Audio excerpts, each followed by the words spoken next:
Buongiorno, sono Eva, la chiamo da Abile. Sì, buongiorno. Volevo solamente informarla, signore, ci saremo in zona da voi a spiegarvi la nuova iniziativa dei contributi statali per approfittare l'impianto fotovoltaico e la pompa di calore a costo zero.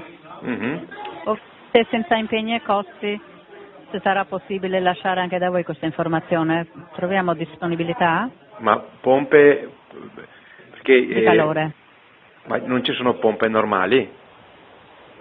Avete anche pompe normali, quelle fatte con la bocca, diciamo? Ma non lo so, dalla parte tecnica non saprei dirvi. Si chiamano pompe fatte a bocca, si chiamano. Non ce le avete? Non lo so. Perché quelle mi servivano sinceramente, però quelle di calore no. Pompe a bocca, se siete tecnico che voi fate pompe a bocca, quelle mi interessano, insomma.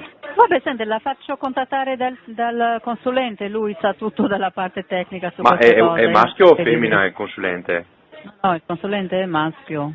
C'è anche, non lo so, una consulenza femminile, non saprei, ma... perché le pompe a bocca bisogna fare della femmina, purtroppo il maschio non è capace tanto, Ah, va bene, la faccio contattare dalla femmina allora. Ecco, sì, va bene.